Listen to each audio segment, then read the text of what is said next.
Hola, este es el tercer vídeo de la unidad didáctica número 4 que lleva por título Productividad y umbral de rentabilidad, de la asignatura de Economía de la Empresa de segundo de bachillerato. En este vídeo se trabajará la clasificación, cálculo y representación gráfica de los costes de la empresa, así como la aplicación de los métodos coste-beneficio y coste-eficacia en la toma de decisiones empresariales. En esta primera diapositiva, a modo de introducción, hablaremos sobre los costes, que son muy importantes y condicionarán la cantidad de bienes y de servicios que ésta produce. Ahí en esta diapositiva aparecen la clasificación de diferentes costes en función de diferentes criterios. Por lo tanto, el coste de producción de un bien o un servicio es el valor monetario de los factores utilizados para su obtención. Y en esta diapositiva vamos a hablar de los costes fijos y los costes variables a corto plazo. Con respecto a los costes fijos, para comenzar a producir, una empresa necesita un local o un edificio, máquinas, mobiliario, etc. Independientemente de que produzca más o menos, necesariamente tiene que hacer frente a unos costes que precisamente por ello se consideran costes fijos. Se trata, por tanto, de unos costes que son independientes de la cantidad producida. Y algunos ejemplos son el alquiler del local, la amortización de la maquinaria, las instalaciones, la mano de obra fija, las pólizas de seguro, etc. Pero en la empresa existe otro tipo de costes, que son los costes variables, que van cambiando en función de la cantidad producida, es decir, crecen o disminuyen según se produzca más o menos. Un ejemplo de costes variables son las materias primas que se utilizan o las horas de trabajo empleadas en las tareas productivas, que varían en proporción directa a la cantidad de bienes fabricados. Así, el valor de la madera consumida en la fabricación de muebles va aumentando a medida que se producen más unidades. ¿Qué son los costes totales? Pues los costes totales es la suma de los costes fijos y de los costes variables de una determinada empresa. Y así, pues, esa sumatoria es el coste total.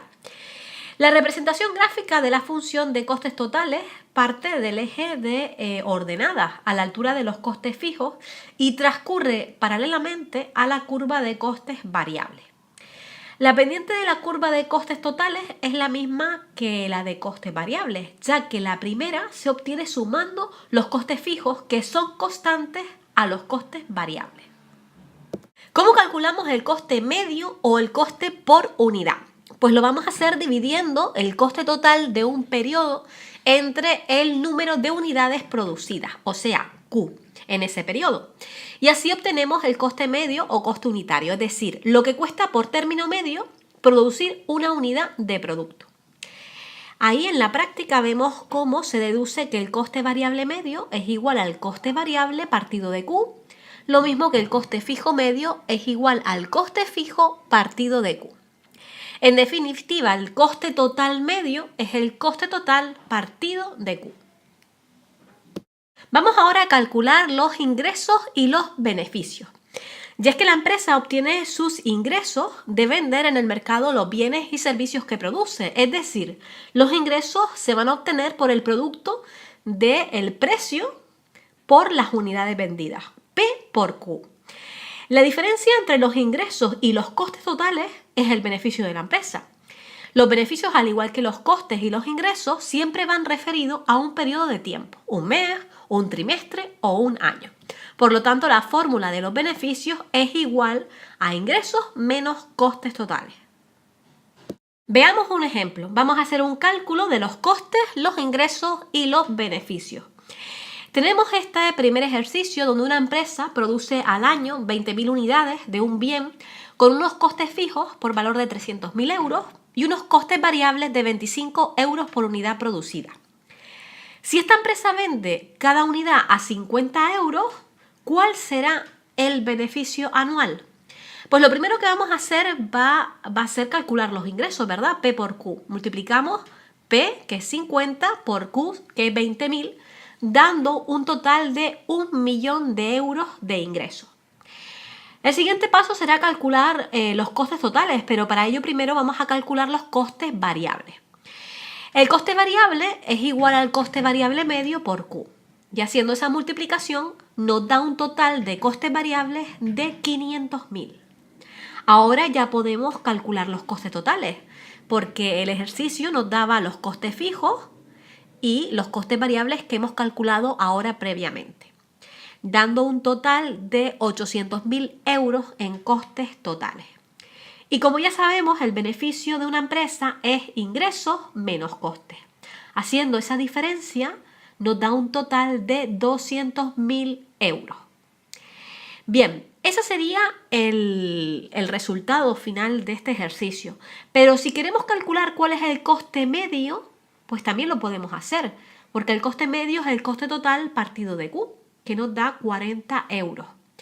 Y si también además queremos calcular el beneficio unitario, va a ser la diferencia del precio menos el coste medio. 50 menos 40 y nos da un total de 10 euros. En esta diapositiva vemos a modo de resumen todas las fórmulas necesarias para hacer este tipo de ejercicios. Tenemos los costes totales, que es igual a la suma de los costes fijos más los costes variables. Tenemos el cálculo del coste unitario, que es el coste total partido de Q, los ingresos totales, P por Q, los beneficios totales, ingresos menos costes, y el beneficio unitario, que es el precio menos el coste unitario. Vamos a hablar ahora sobre los componentes del coste. Los costes de la empresa se recuperan a través de la venta de sus productos, ¿verdad? Por ello, para fijar el precio de venta de cada producto es necesario calcular lo que cuesta producirlo y aplicar a esa cantidad un margen de beneficio. Por lo tanto, en la fabricación de un bien, solo algunos factores intervienen directamente en su elaboración, por ejemplo, la materia prima, la mano de obra, etc. Imputar estos costes es fácil, ya que si una mesa lleva incorporada una cantidad de madera determinada, por ejemplo, el coste de ese componente es fácil de calcular, ya que será el precio pagado por ella. Estos costes asociados directamente a la elaboración de un producto reciben el nombre de costes directos. Sin embargo, hay otros costes llamados costes indirectos que afectan a la empresa en su conjunto y no a un solo producto, como son el sueldo de un empleado, por ejemplo, el alquiler de las instalaciones, etc. Para calcular qué cantidad de esos costes corresponde a cada producto, va a ser necesario establecer un criterio de asignación. Por lo tanto, la adecuada imputación de estos costes a cada uno de los productos de la empresa es fundamental para determinar cómo contribuye cada producto a la obtención de los beneficios de la empresa. Y hablando de costes, no podemos olvidar el proceso de formación del coste de la empresa. Y vamos a fijarnos en ese cuadrante donde el coste total de la empresa se va formando como suma de una serie de componentes. En primer lugar están los costes directos de los productos, o sea, materia prima, trabajo y energía. A ellos se añaden los costes indirectos del área de producción, que son los costes indirectos industriales, para calcular el coste industrial. A este coste se añaden los costes administrativos y comerciales para obtener el coste de explotación o de actividad. Y finalmente se añaden los costes financieros y otros costes generales como costes de dirección, seguros, etc., para poder obtener al final el coste total de la empresa. El título de esta diapositiva dice producir o comprar.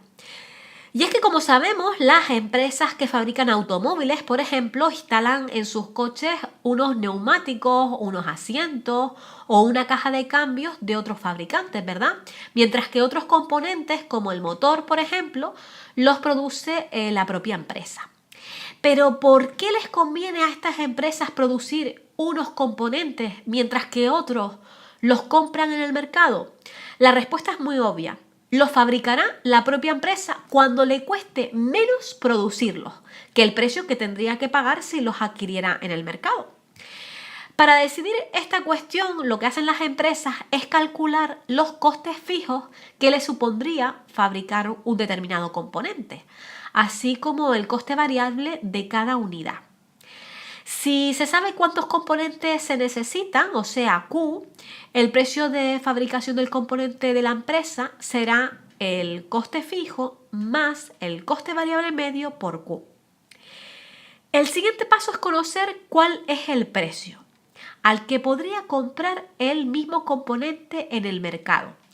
Una vez conocido, el coste de comprar los componentes necesarios será P por Q. Por lo tanto, ahora ya tenemos toda esta información y ahora solamente nos queda comparar. Y para comparar nos vamos a fijar en esto que aparece en la diapositiva, para poder tomar una decisión correcta. Si el coste fijo más el coste variable medio por Q es menor que P por Q, a la empresa le conviene fabricar el componente, ya que el coste de producirlo es menor que el coste de comprarlo. Si el coste fijo más el coste variable medio por Q es mayor que el P por Q, pues le conviene adquirirlo en el mercado, porque nos cuesta menos comprarlo que producirlo.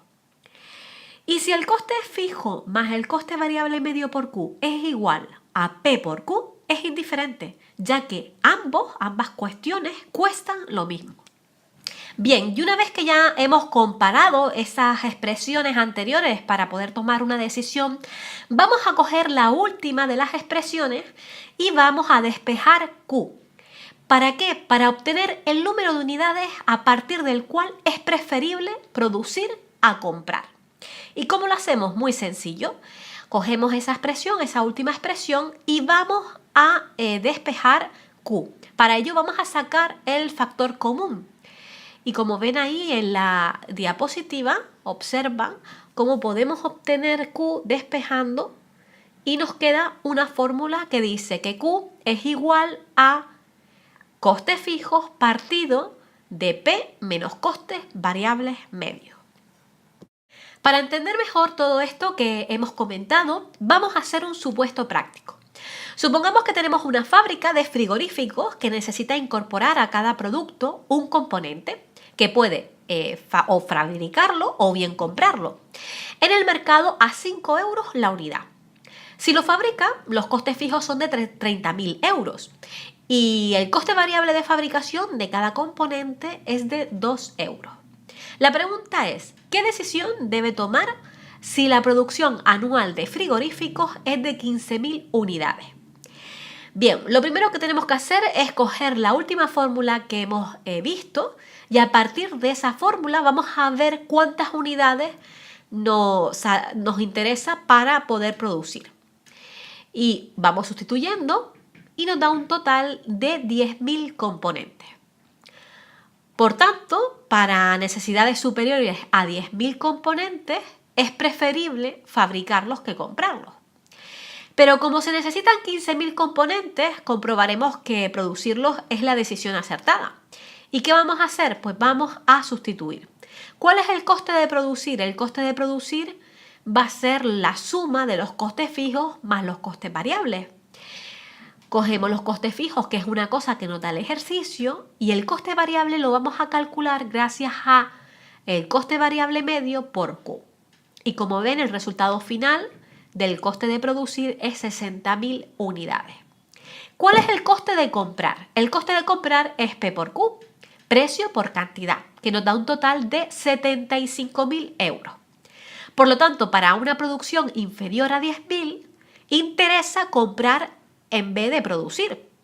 Por ejemplo, si las necesidades anuales del componente fueran de 8.000 unidades, comprobaremos que producir es más costoso que comprarlo. Vamos a verlo. El coste de producir sería 30.000 más 2 por 8.000, con un total de 46.000. Y el coste de comprar 5 por 8.000, con un total de 40.000. Por lo tanto, ahí ya están viendo que es verdad que si las necesidades anuales del componente fueran 8.000 unidades, producir es más costoso que comprar.